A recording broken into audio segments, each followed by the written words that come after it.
Halo semua, Assalamualaikum. Kembali lagi di channel Invest Saham. Jadi pada video kali ini kita akan analisa saham-saham yang di-request oleh para viewers di kolom komentar guys ya. Dari Mada Dwi 5307, Min ulas UNTR dong. Lalu dari VND, Pak tolong bahas saham Pegas. Terima kasih. Nah, jadi dari kedua requestan ini kita akan coba ulas guys ya dan juga analisa saham UNTR dan juga saham Pegas. Dari sisi fundamental dan juga dividen ya, kira-kira bisa bagi dividen berapa nih di tahun 2024 ini? Dan kita akan lihat juga ya, kira-kira kita bisa beli di harga berapa untuk saham UNTR dan juga Pegas. Oke guys, jadi silahkan teman-teman simak videonya sampai akhir dan juga disclaimer on, video ini bukan ajakan jual beli saham dan seluruh keputusan investasi tentunya menjadi tanggung jawab pribadi masing-masing sebagai investor di pasar modal Indonesia. Oke guys, terkait audio guys ya, saya akan coba perbaiki nih. Saya sudah request atau sudah memesan guys ya untuk mic ya, mic wirelessnya. Jadi nanti kita akan coba setting lagi ya untuk audionya agar lebih jernih lagi buat teman-teman viewers invest saham seperti itu. Oke guys, jadi yang pertama kita akan ulas terlebih dahulu ya untuk saham Pegas. Pegas ini sebenarnya masih ada sangkut pautnya dengan Singapura yaitu Gunvor Singapura guys ya, di mana PGN atau Pegas ini sempat meminta force major ya terhadap pasokan yang akan dikirim ke Gunvor Singapura. Nah, tapi PGN ini ternyata masih optimis pasokannya akan aman dan kontrak LNG dengan Singapura ini tidak akan membiarkan transaksinya ini menjadi kerugian gitu guys ya. Nah, dilansir dari CNBC Indonesia, PT Perusahaan Gas Negara atau PGN dinilai tidak akan membiarkan transaksi LNG dengan Gunvor Singapore Limited menciptakan kerugian hingga senilai kontrak yang sudah disepakati, apalagi sebagai subholding gas yang berada di bawah kendali Pertamina. PGN memiliki pengalaman dan akses ke pasar LNG baik domestik maupun internasional untuk mendapatkan pasokan gas alam cair tersebut, guys ya. Nah, jadi ini sebenarnya ya tinggal Pigas aja yang mengirim pasokan untuk LNG Singapura ya. Ibaratnya uang DP-nya udah aman gitu, guys ya. Tapi tinggal pasokan gasnya aja yang dikirim ya ke Gunvor Singapura seperti itu. Oke, guys. Jadi untuk Pegas selama masalah ini terselesaikan ataupun bisa diatasi itu sebenarnya tidak ada masalah gitu guys ya dengan saham Pegas. Nah, tapi memang di saham itu kan sangat volatil ya dari sisi harga ya, harga saham itu kan naik turun ya. Sangat terimbas juga dengan adanya sentimen positif ataupun negatif, maka kenaikan dan penurunan harga saham itu bisa saja terjadi ya terhadap saham Pegas seperti yang terjadi di beberapa waktu ke belakang. Memang Pegas harga sahamnya sempat turun, tapi di hari Jumat lalu ternyata Pegas ini mulai rebound lagi guys. Ada kenaikan ya meskipun tipis 1,38% close di 1105 ya. Nanti kita akan coba lihat ya untuk price action atau chartnya kira-kira kita bisa beli di harga berapa nih untuk Pegas. Apakah akan ada technical rebound dan kita bisa manfaatkan untuk bisa cuan di saham Pegas? Nah, nanti kita akan bahas juga. Nah, yang pertama kita akan lihat dulu dari sisi fundamental guys ya. Dari PE ratio-nya di angka 6,54 kali dan PBV di angka 0,66 kali, tentunya dari sisi valuasi Pegas ini masih cukup menarik ya. Meskipun dari sisi net income diproyeksikan akan mengalami penurunan nih dari 5 triliun menjadi sekitar 4 triliunan aja. Nah, jadi dari proyeksi yang disodorkan atau yang data ya yang disodorkan oleh sekuritas, ini kita sebenarnya sudah bisa menilai bahwa kinerja saham Pegas untuk full year 2023 ini sebenarnya ada penurunan guys ya dari kuartal 1, kuartal 2 dan juga kuartal 3. Secara year on year-nya ini rata-rata memang mengalami penurunan seperti itu. Makanya untuk Pegas memang ada beberapa saham ya yang saya sarankan misalkan ke teman-teman untuk hold jangka panjang, tapi ada juga saham-saham yang sebenarnya hanya cocok untuk kita ambil momentum aja. Ketika technical rebound, nah kita ambil momentum untuk bisa cuan dari capital gain seperti itu. Ada beberapa saham yang seperti itu, tapi selama sahamnya bagi dividen, tentunya dividen ini akan menjadi pengaman nih buat teman-teman yang investasi di saham Pegas. Misalkan teman-teman nggak sengaja gitu ya all in di pucuk ya, nggak sengaja gitu kepencet misalkan ya, karena teman-teman misalkan buru-buru gitu, jadi nggak sengaja all in di harga pucuk misalkan. Nah, selama Pegas ini bagi dividen, teman-teman nggak usah ragu ketika ada pemasukan itu melakukan averaging down terhadap saham Pegas yang tadi teman-teman nggak sengaja beli di pucuk, yaitu itu teman-teman tinggal averaging down aja. Nggak usah khawatir karena sahamnya tetap bagi dividen seperti itu ya meskipun kinerjanya sedang mengalami penurunan. dan diproyeksikan akan turun juga nih dari sisi net income, EPS, lalu kita lihat dari revenue-nya juga. Ini sebenarnya kalau dari revenue-nya atau dari pendapatan kotornya, ini memang penurunannya tidak terlalu signifikan. Tapi kalau misalkan dari net income memang ini cukup signifikan gitu guys ya. Nah, lalu kita akan lihat dari rasio keuangan di mana untuk saham Pegas memiliki cash 16 triliun, asetnya 103 triliun, liabilitas atau hutang 50 triliun, working capital 4 triliun dan total ekuitasnya di angka 40,4 triliun. Jadi debt to equity ratio-nya di angka 124 persenan gitu guys ya. Apakah DER di atas 100% ini berbahaya untuk saham perusahaan maksudnya? Saya rasa sih selama perusahaan ini masih bisa mendapatkan kontrak kerja yang, cukup besar dan juga masih, apa ya, profitable ke depannya, saya rasa untuk hutang di atas 100% pun itu masih aman, guys, ya. Kecuali sudah di atas, angka 300% ya, seperti, menurut Bapak Teguh Hidayat itu sudah berbahaya ya kalau misalkan di atas 300% untuk debt to equity ratio. Itu tergantung ya dari mode bisnisnya, apakah bisnisnya masih tetap bagus untuk kedepannya atau tidak. Nah, untuk LNG atau gas ini saya rasa untuk kedepannya masih akan tetap bagus dan masih tetap diperlukan. Lalu kita lihat dari sisi profitabilitas ya, untuk gross profit margin 17,28% dan NPM atau net profit margin di angka 5,99%. Lalu kita lihat dari sisi pembagian dividen, ini biasanya bagi dividen di sekitar awal Juni guys ya, untuk cum date dan juga ex date-nya. Lalu untuk dividen yield terakhir yang dibagikan adalah di angka 12,76%. Itu untuk tutup buku 2022 dan dibagikan di tahun 2023 ya, karena memang untuk full year 2022-nya kinerjanya ini cukup bagus guys. Ada kenaikan ya dari 4,3 triliun menjadi 5 triliun. Tapi untuk full year 2023 diproyeksikan akan ada penurunan. Lalu kita lihat dari return on asset di angka 3,31% dan return on equity di angka 8,47%. Untuk saham Pegas, saya rasa ini masih menarik ya kalau misalkan kita bisa membeli harga saham Pegas ini di harga yang lebih murah lagi gitu guys ya. Ibaratnya kita buy on weakness aja lah di saham-saham yang bagi dividen ya. Ketika ada technical rebound itu kita bisa pilih mau terus investasi sampai dividen atau kita mau ambil capital gain-nya dan kita pilih saham-saham misalkan ya saham-saham perbankan yang ketika ex date dividen kemungkinan untuk dividen trap-nya itu kecil gitu guys ya. Ada beberapa saham yang ketika ex date dividen turun tapi ketika 1 hari 2 hari pasca ex date dividen itu malah lanjut naik guys. Ada juga saham-saham seperti itu ya. Jadi itu kalau misalnya kita sudah dapat capital gain ya sudah hijau ibaratnya di porto untuk saham-saham yang berdividen ya itu kita aman aja gitu guys ya. Nah, tapi kita punya pilihan nih, mau ambil dividen atau capital gain itu tergantung ya tergantung dari strateginya teman-teman. Saya akan jelaskan ya dari sisi teknikalnya juga untuk saham Pegas ya agar teman-teman juga paham kira-kira kita bisa beli di harga berapa dan kondisi harga Pegas saat ini adalah di area mana nih ya untuk kita bisa melakukan pembelian seperti itu guys ya.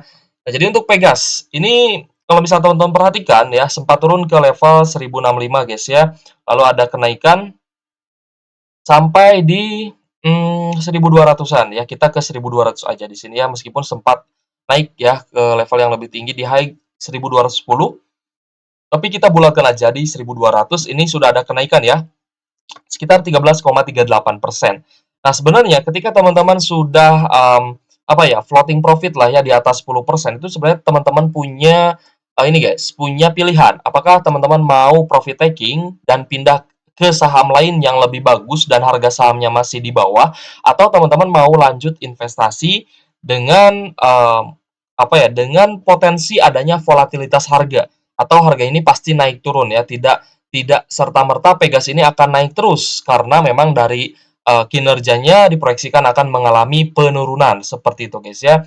Nah, jadi gimana nih kalau misalkan teman-teman yang swing trader otomatis kalau misalkan harga sahamnya sudah naik seperti ini ya, ini sudah profit 13%-an, tentunya teman-teman yang strateginya untuk swing trading di saham Pegas, ini mereka akan jualan, ya akan melakukan profit taking. Apalagi kalau misalnya teman-teman perhatikan ya, untuk candle di tanggal 21 Februari ini ada shadow panjang ke atas yang berarti di sini adalah penjual atau yang melakukan distribusi dan juga profit taking ini lebih banyak dibandingkan buyernya seperti itu. Jadi paham guys ya.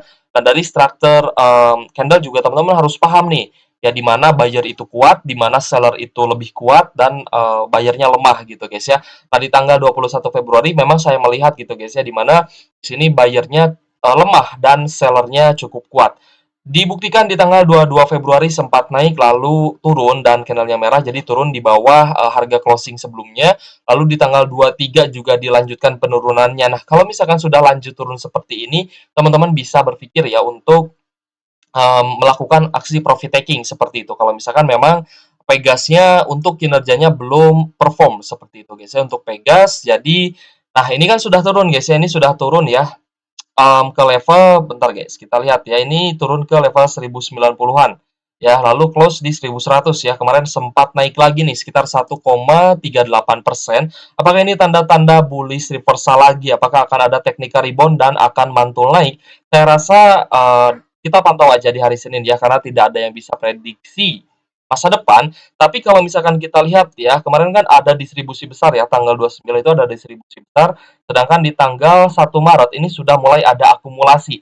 Jadi kalau misalkan kita lihat ya dari distribusi dan akumulasi ya dari volumenya, kemungkinan di hari Senin akan ada technical rebound gitu guys ya. Teman-teman bisa manfaatkan technical rebound ini kalau misalkan memang untuk jangka menengah aja gitu guys ya. Untuk jangka panjang masih banyak saham-saham lain sebenarnya yang lebih menarik dan juga kinerjanya tinggi, sorry, kinerjanya mengalami kenaikan seperti itu guys ya. Jadi untuk saham Pegas ya, kita bisa spekulatif buy di sekitar 1100, tapi kalau misalkan hari Senin ini naik di bawah 1120 masih cukup oke guys ya untuk saham Pegas, kita bisa manfaatkan untuk technical rebound-nya seperti itu. Untuk investasi jangka panjang gimana nih Kak? Langsung aja kita cek dividennya guys ya. Untuk dividen Pegas ya EPS-nya memang mengalami penurunan dan diproyeksikan akan turun dari Rp212 per lembar saham ke Rp169 per lembar saham dengan DPR itu berkisar 66 sampai 69% secara historical. Dan untuk dividen finalnya ini berpotensi bagi ya di awal Juni nanti itu di Rp112 sampai Rp117 per lembar saham. Di harga saat ini 1105 ya, kita cek lagi betul guys ya, 1105 itu dividen yieldnya berpotensi tembus 10 sampai 11%. Nah, tinggal teman-teman simpulkan aja. Dengan dividen yield 10 sampai 11%, apakah masih layak untuk investasi jangka panjang? Nah, saya sarankan kalau misal teman-teman misalkan nyangkut ya di saham Pegas, average-nya cukup tinggi misalkan. Teman-teman punya Pegas di average 1400, ya udah teman-teman averaging down aja ketika harga sahamnya turun seperti ini ya di 1100-an. Teman-teman terus lakukan averaging down sampai nanti ketika ada technical rebound, teman-teman bisa cuan juga dari capital gain. Dan misalkan teman-teman ibaratnya belum hijau ya portonya, saham Pegasnya belum hijau ya belum naik, ya udah teman-teman bablasin aja sampai dividen itu sebagai pengaman teman-teman dalam melakukan investasi seperti itu guys ya. Karena perjalanan investasi adalah perjalanan jangka panjang. Kalau misalkan teman-teman pengen cuan yang maksimal seperti itu guys. Jadi jangan dikit-dikit cut loss, dikit-dikit cut loss. Wah, itu pastinya akan menggerus modalnya teman-teman. Kalau misalkan teman-teman sedikit-dikit cut loss dan kurangnya keyakinan dalam berinvestasi di saham-saham yang berdividen. Makanya belilah saham bagus dan juga berdividen itu di harga murah guys, bukan beli saham bagus dan juga berdividen di harga pucuk seperti itu guys ya. Untuk Pegas ini masih sangat layak untuk investasi dan saya tadi sudah jelaskan guys ya untuk spekulatif buy di area saat ini ya di 1105. Kalau misalkan hari Senin ada kenaikan, ini sebenarnya cukup menarik untuk kita bisa manfaatkan technical rebound-nya seperti itu. Jadi sudah cukup menarik ya. Kalau misalkan Senin turun gimana Kak? Senin turun berarti masih ada distribusi. Teman-teman bisa tunggu ya di level 1060 atau 1050-an gitu guys ya. Nah, jadi untuk Pegas kemungkinan ya dia akan ada technical rebound karena stokastiknya sudah ada jenuh jual. Seperti itu guys ya untuk Pegas. Kita lanjut ke saham UNTR. UNTR kalau misalkan dari sentimen ya memang laba bersihnya turun tapi turunnya tidak signifikan. Jadi para investor itu masih apa ya, masih optimis lah dengan saham UNTR gitu guys ya. Nah, lalu untuk dividennya pun sudah dijelaskan ya oleh pihak manajemen United Tractors bahwa UNTR masih akan tetap bagi dividen sesuai dengan kebiasaan perusahaan seperti itu. Jadi akan normal kembali, akan ada normalisasi dari sisi dividen payout ratio. Lalu dari sisi prospek bisnis ya sebenarnya untuk UNTR target kedepannya ini tidak terlalu ini guys ya, tidak terlalu ekspansif lah ya. Jadi targetnya cukup moderat ya untuk ekspansi bisnisnya UNTR karena di tahun lalu di tahun 2023 UNTR sudah melakukan akuisisi ya terhadap tambang nikel dan harga nikelnya juga mulai berangsur-angsur pulih seperti itu. Jadi untuk UNTR kalau misalnya kita bercermin juga ya dari laba bersihnya Hexa atau penjualan alat beratnya Hexa sebenarnya ada peningkatan gitu guys ya karena untuk tahun 2024 pun sebenarnya produksi batu bara dan pertambangan lainnya itu akan digenjot guys oleh beberapa perusahaan pertambangan. Nah, makanya untuk prospek penjualan alat berat sebenarnya di tahun 2024 saya perkirakan masih akan bagus gitu guys ya. Kalau misalnya kita bandingkan dengan penjualan alat beratnya Hexa seperti itu.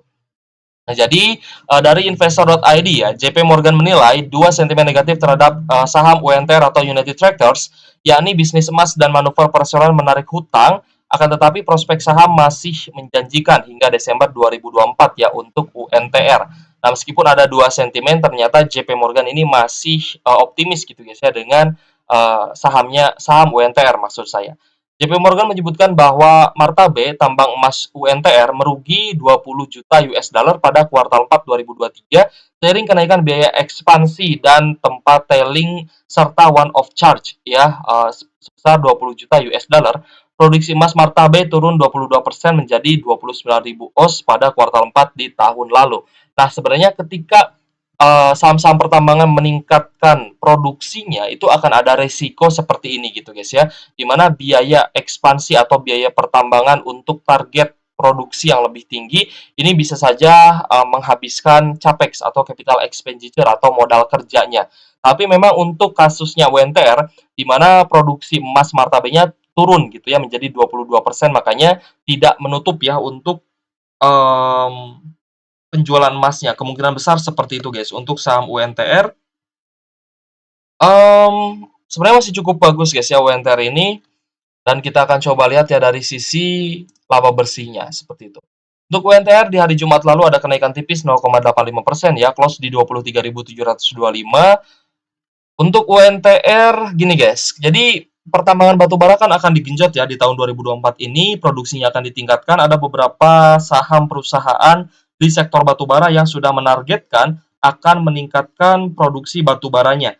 Nah, sebenarnya ini adalah sentimen yang positif nih untuk UNTR, Hexa, lalu saham-saham kontraktor batu bara ya seperti AB Investama, lalu ada jasa pertambangan juga, misalkan seperti RMKE dan juga Maha gitu guys ya. Maha itu juga hauling, lalu untuk AB Investama juga kontraktor pertambangan batubara, dan TPMA untuk logistik batubaranya. Itu juga sebenarnya akan terdampak positif lebih dulu dibandingkan saham-saham batubara. Untuk saham-saham batubara kita bisa melihat indikasi dari kenaikan saham itu. Yang pertama adalah dari naiknya harga acuan batubara guys ya, seperti itu. Nah, untuk UNTR kita kembali fokus ke UNTR. UNTR juga punya tambang batubara dan kemungkinan besar juga masih bisa perform di tahun 2024 ini. Untuk PE ratio-nya di angka 4,29 kali dan PBV di angka 1,12 kali, valuasinya masih sangat menarik dan terbilang saham yang murah gitu guys ya untuk sekelas saham yang punya capital market yang besar. Lalu kita lihat dari sisi net income juga sudah keluar ya untuk laporan keuangan kuartal 4 2023-nya, ternyata penurunannya tidak terlalu signifikan nih. Hanya sekitar ya 400 miliaran ya, 300 sampai 400 miliaran aja untuk penurunan laba bersih dari UNTR. Dari 21 triliun menjadi 20,6 triliun seperti itu. Kita lihat dari revenue-nya, sebenarnya dari revenue ini mengalami peningkatan, tapi dari sisi net income malah mengalami sedikit penurunan. Jadi sebenarnya bisnis UNTR ya di tahun 2023 itu sebenarnya tidak ada masalah guys ya. Malah kita lihat dari revenue ini mengalami kenaikan nih dari 123 triliun menjadi 128 triliun ya. Ini cukup oke guys ya, untuk UNTR masih sangat layak untuk di hold. Lalu UNTR memiliki cash 18,5 triliun, total aset 154 triliun, liabilitas 69 triliun, working capital 19,6 triliun, dan total ekuitasnya di angka 79,2 triliun. Dari sisi debt to equity ratio juga masih sangat sehat ya di angka 88% untuk rasio hutang terhadap ekuitasnya. Lalu kita lihat dari sisi profitabilitas, gross profit margin di angka 32% dan NPM atau net profit margin di angka 16,99%. Untuk dividen ini kemungkinan akan bagi dividen lagi guys ya, dengan dividen final yang akan bagi di bulan 4 ya. Berarti bulan 4 itu untuk ex date dan cum date-nya ya sekitar bulan 4 dan bulan 5 lah guys ya. Berarti Maret, Januari, Februari, Maret, April, Mei ya, antara April dan juga Mei gitu guys ya. Untuk Astra International biasanya di bulan Mei, sedangkan UNTR dan juga ITMG itu di bulan April guys ya, April, Maret, April, Mei ya. Jadi April dulu nih untuk UNTR dan juga ITMG itu biasanya membagikan dividen lebih dulu gitu guys ya. Dividen terakhir yang dibagikan oleh UNTR adalah di angka 701 per lembar saham, itu adalah dividen interim guys ya. Lalu kita lihat dari return on asset di angka 13% dan return on equity di angka 26 persenan. Lalu kita lihat ya, sebenarnya dari tadi kan emas ya, katanya emas kan produksinya tidak apa ya, malah mengalami kerugian ya 20 juta US dollar karena produksi emas martabenya turun 22%. Sebenarnya untuk harga emas itu sendiri sedang mengalami kenaikan guys ya. Ini adalah dari XAUUSD, ini sedang mengalami kenaikan sebenarnya gitu guys ya. Tapi nanti kita akan coba review lagi guys ya, apakah memang pendapatan tambang emas untuk UNTR itu lebih besar dibandingkan penjualan batu bara, tapi kita lihat sih ya masih lebih besar dari pertambangan batu bara ya dan juga penjualan alat berat seperti itu. Oke guys, kita lanjut ya ke UNTR. Nah, UNTR juga sebenarnya punya kontraktor pertambangan yaitu Pamang Persada. Jadi untuk tahun 2024 ini saya lebih prefer ya untuk melihat bahwa UNTR ini sangat layak untuk teman-teman cicil beli kalau misalkan memang masih floating loss. Tapi kalau misalnya sudah floating profit, teman-teman bisa buy on weakness untuk tambah muatan. UNTR sempat turun sebenarnya guys ya ke level 20 ribuan ya, di 20.900-an untuk area low-nya di 13 Desember 2023 dan sudah mengalami kenaikan 19,47%. Nah, jadi gini guys, ada beberapa investor yang mereka memang strateginya untuk swing trader, ada juga investor yang investasi jangka panjang ataupun dividen investing. Itu tergantung strategi dari teman-teman investor aja. Sebenarnya seperti itu. Tapi sebenarnya seperti ini guys, kalau misalkan teman-teman um, beli saham yang dividennya bagus gitu guys ya, biasanya ketika harga sahamnya sudah naik misalkan 19%, ini akan ada godaan-godaan ya untuk kita melakukan profit taking karena kita sudah cuan besar nih di UNTR. Tapi ada tapinya guys, ketika kita jual dan berharap kita bisa beli lagi di harga sebelumnya yaitu di 20 ribuan, nah UNTR malah tidak turun ke 20 ribuan, dia cuma turun ke 22.500-an. Nah, ini yang menjadi masalah di mana kita tidak bisa dapat lagi harga termurahnya UNTR. Jika kita beli di 20 ribuan, kita tidak bisa beli lagi di level tersebut karena UNTR hanya turun ya sampai di 22.500-an, lalu dia sideways dan kemungkinan akan naik lagi untuk UNTR. UNTR kita lihat ya, volume akumulasi kemarin di tanggal 1 Maret di hari Jumat lalu itu sebenarnya tidak terlalu tinggi, tapi masih ada potensi untuk melanjutkan kenaikan kalau misalkan di hari Senin nanti UNTR kembali diakumulasi seperti itu guys ya.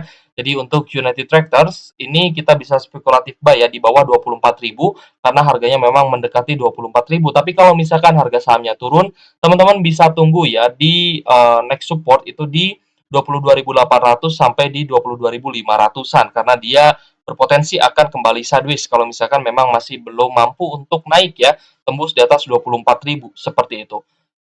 Untuk harga UNTR, targetnya sih upside-nya masih sangat tinggi. Jadi teman-teman, kalau misalkan memang mengincar dividen UNTR, sebaiknya belilah ketika harga sahamnya tertekan gitu guys ya, bukan ketika harga sahamnya naik.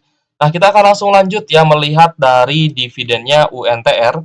Untuk UNTR ini kembali akan membagikan dividen payout ratio di angka 45 sampai 50%. Ya, karena di tahun 2023 lalu itu bagi DPR di angka 124,37% dan itu adalah anomali ya karena memang untuk pendapatan UNTR di tahun 2022 lalu mengalami all time high seperti itu, makanya membagikan dividen besar dengan DPR di atas 100% dan itu wajar tergantung kebijakan perusahaan. Jadi untuk EPS-nya juga turun tidak terlalu rendah guys ya, turunnya tidak terlalu dalam dari 5.600-an ke 5.500-an dan DPR-nya kembali normal ya ke angka 45% sampai dengan 50%. Ini adalah jawaban ya dari manajemen UNTR atas pertanyaan kawan-kawan investor terkait dengan dividennya UNTR. yaitu DPR-nya di angka 45% sampai 50%-an. Lalu dari dividen interim ini sudah dibagikan ya 701 per lembar saham, maka potensi dividen finalnya bisa bagi 1.700 sampai Rp2.000 per lembar saham. Nah, tentunya dividen ini 2 kali lipat di atas interimnya dan ini sebenarnya sangat bagus gitu guys ya. Dividen yield-nya berpotensi tembus 10 sampai 12% di harga saat ini 23.725.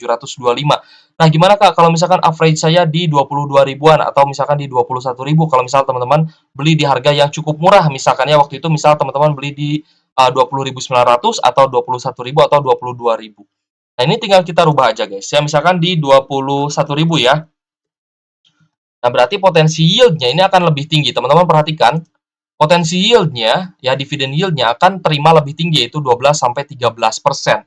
Jadi kalau misal teman-teman sudah punya average bawah di 21.000, ya udah tinggal tambah muatan aja pelan-pelan ketika harga sahamnya turun dan nanti kemungkinan ya untuk average-nya akan naik tapi naiknya tidak signifikan kalau misalkan teman-teman lebih banyak di average 21.000.